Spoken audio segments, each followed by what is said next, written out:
ജെറമിയ 25 1 മുതൽ 38 വരെയുള്ള വാക്യങ്ങൾ. 70 വർഷം പ്രവാസത്തിൽ യഹൂദ രാജാവായ ജോസയുടെ മകൻ യഹോയാക്കീമിന്റെ വാഴ്ചയുടെ 4-ാം വർഷം ബാബിലോൺ രാജാവായ നബൂഖദ്നേസറിന്റെ 1-ാം ഭരണവർഷം യൂദാ ജനത്തെക്കുറിച്ച് ജെറമിയായ്ക്ക് ലഭിച്ച അരുളപ്പാട്. ജെറമിയ പ്രവാചകൻ യൂദായിലെ ജനത്തോട് ജെറുസലേം നിവാസികളോട് പറഞ്ഞു. യൂദാ രാജാവ് അമോന്റെ പുത്രനായ ജോസിയയുടെ വാഴ്ചയുടെ 13-ാം വർഷം മുതൽ ഇന്നുവരെ 23-ാം വത്സരം ദൈവത്തിന്റെ അരുളപ്പാട് എനിക്കുണ്ടാവുകയും ഞാനവ നിങ്ങൾ നിഷ്ഠയോടുകൂടി അറിയുകയും ചെയ്തു.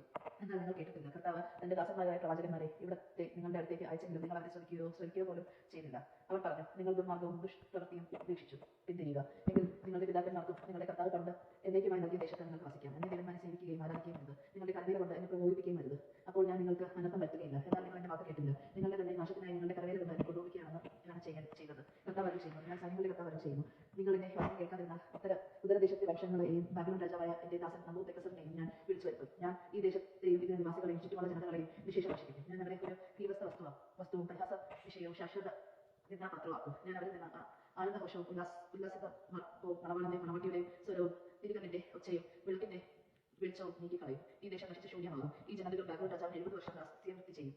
70 വർഷം പൂർത്തിയാകുമ്പോൾ ബാബിലോൺ രാജാവിനെയും ജനത്തെയും കൽദായ ദേശത്തെയും അവരുടെ അകത്യങ്ങൾ നിമിത്തം ഞാൻ ശിക്ഷിക്കും. ആ ദേശത്തെ ശാശ്വത ശൂന്യതയാക്കി തീർക്കും. കർത്താവ് അരുളി ചെയ്യുന്നു. ആ ദേശത്തിനെതിരായി ഞാൻ പ്രഖ്യാപിച്ച എല്ലാ കാര്യങ്ങളും സകല ജനതകളെ കുറിച്ച് ജെറമിയ പ്രവചിക്കുകയും ഈ ഗ്രന്ഥത്തിൽ എഴുതുകയും ചെയ്തിട്ടുള്ളതെല്ലാം ഞാൻ നിറവേറ്റും. അനേകം ജനതകൾക്ക് മഹാരാജാക്കന്മാർക്കും അവർ അടിമകളാകും. അവരുടെ പ്രവർത്തികളനുസരിച്ച് ഞാൻ പ്രതിഫലം നൽകും. ക്രോധത്തിന്റെ പാനപാത്രം ഇസ്രായേലിന്റെ ദൈവമായ കർത്താവിനോട് അരുളി ചെയ്തു. എന്റെ കയ്യിൽ നിന്ന് എന്റെ ക്രോധത്തിന്റെ വീഞ്ഞ് നിറഞ്ഞ ഈ പാനപാത്രം എടുത്ത് ഞാൻ നിന്നെ ആരുടെ അടുക്കലേക്ക് അയക്കുന്നു ആ ജനതകളെല്ലാം കുടിപ്പിക്കുക. അവർ കുടിക്കും. ഞാൻ അവരുടെ മേൽ അയക്കുന്ന വാഗ്നിമിത്തം അവർ പിന്മാറ്റരാകുകയും അവർക്ക് ചിത്തഭ്രമം സംഭവിക്കുകയും ചെയ്യും. ഞാൻ കർത്താവിന്റെ കയ്യിൽ നിന്ന് പാനപാത്രം എടുത്ത് ഇവിടുന്ന് എന്റെ അവരുടെ അടുക്കലേക്ക് അയച്ചു ആ ജനതകളെല്ലാം കുടിപ്പിച്ചു. ഇന്നത്തെ പോലെ അവരെ നാശകുമാരവും പരിഹാസ വിഷയവും അവജ്ഞാപാത്രവും ആക്കേണ്ടതിന് ജെറുസലേം യൂദായിലെ നഗരങ്ങൾ അവയിലെ രാജാക്കന്മാർ പ്രമുഖന്മാർ ഈജിപ്തിലെ രാജാവ് ഫറവോ അവന്റെ ദാസന്മാർ പ്രമുഖന്മാർ ജനം അവരുടെ ഇടയിലുള്ള വിദേശീയർ ഈ സന്ദേശത്തിലെ രാജാക്കന്മാർ ഫിലിസ്ത്യരുടെ അക്ഷകലവും ഗാസ എക്രോൺ അഷിദോദിലും അവശേഷിച്ചിരിക്കുന്നവർ എന്നവരുടെ ദേശത്തെ രാജാക്കന്മാർ ഏതോ അമോന്യർ ടയറിലും സീദോനിലും കടലിനരികെയുള്ള ദ്വീപിലേക്കുള്ള രാജാക്കന്മാർ ജനാൻ തേമ ക്രൂസ് ചെന്നി മുൻതണ്ടം ചെയ്യുന്നവർ റബീലെ രാജാക്കന്മാർ മരുഭൂമിയിൽ വസിക്കുന്ന സകല വർഗ്ഗങ്ങളുടെ രാജാക്കന്മാർ സിംറി ഏലാം മേദിയ എന്നിവയുടെ രാജാക്കന്മാർ എന്നിവരെയും ഉത്തരദേശത്ത് അടുത്ത മതിലെയുമുള്ള രാജാക്കന്മാർ ഇങ്ങനെ ഭൂമുഖത്തുള്ള ഓരോരുത്തരെയും സകല ജനതകളെയും ഞാൻ കുടിപ്പിക്കും. അവസാനം ബാബിലോൺ രാജാവ് കുടിക്കും. നീ അവരോട് പറയുക, ജനതകൾ ഇസ്രായേലിന്റെ ദൈവമായ സൈന്യങ്ങളുടെ കർത്താവ് അരുളി ചെയ്യുന്നു. നിങ്ങൾ കുടിച്ച് മറിച്ച് ഛർദ്ദിക്കുക. ഞാൻ നിങ്ങളുടെ ഇടയിലായി വാൾത്തലയാൽ വീഴുക. നിങ്ങൾ പിന്നെ എഴുന്നേൽക്കുകയില്ല. നിന്റെ കയ്യിൽ നിന്ന് കുടിക്കാൻ അവർ മരിച്ചാൽ നീ പറയണം, നിങ്ങൾ കുടിച്ചേ തീരൂ എന്ന് സൈന്യങ്ങളുടെ കർത്താവ് അരുളി ചെയ്യുന്നു. എന്റെ നാമം ധരിക്കുന്ന നഗരത്തിന് ഞാൻ അനർത്ഥം വരുത്താൻ പോകുമ്പോൾ നിങ്ങൾ വെറുതെ വിടുമെന്ന് കരുതുന്നു. നിങ്ങൾ ശിക്ഷ അനുഭവിക്കുക തന്നെ ചെയ്യും. ഇതാ മുന്നോട്ടുള്ള സകല ജനതകളുടെ മേൽ ഞാൻ വാളയക്കാൻ പോകുന്നു. സൈന്യങ്ങളുടെ കർത്താവാണ് അരുളി ചെയ്തത്. ഞാൻ പറഞ്ഞതെല്ലാം നീ അവരോട് പ്രവചിക്കുക. കർത്താവ് ഉന്നതങ്ങളിൽ നിന്ന് ഗർജിക്കുന്നു. വിശുദ്ധ സ്ഥലത്ത് നിന്ന് അവരുടെ ശബ്ദം മുഴങ്ങുന്നു.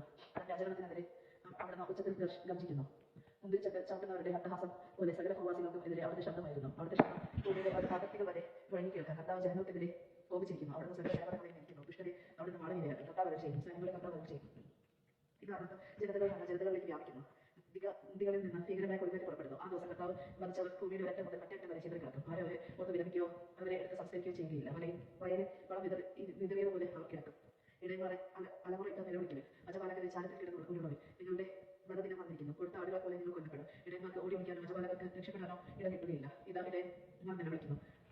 അജപാലകർ ഉച്ചത്തിൽ വിലപിക്കുന്നു. എന്നാൽ കർത്താവ് മേച്ചിൽ സ്ഥലങ്ങൾ നശിപ്പിക്കുന്നു. പ്രശാന്തമായിരുന്ന ആലകൾ കർത്താവിന്റെ ഉഗ്രകോപത്തിന് നാശകോപരമായിരിക്കുന്നു. സിംഹഗുഹ വിറങ്ങിയിരിക്കുന്നു. യുദ്ധത്തിന്റെ ഭീകരതയും അവന്റെ ഉഗ്രകോപവും നിമിത്തം അവരുടെ ദേശം ശൂന്യമായിരിക്കുന്നു. ദേവജനങ്ങൾ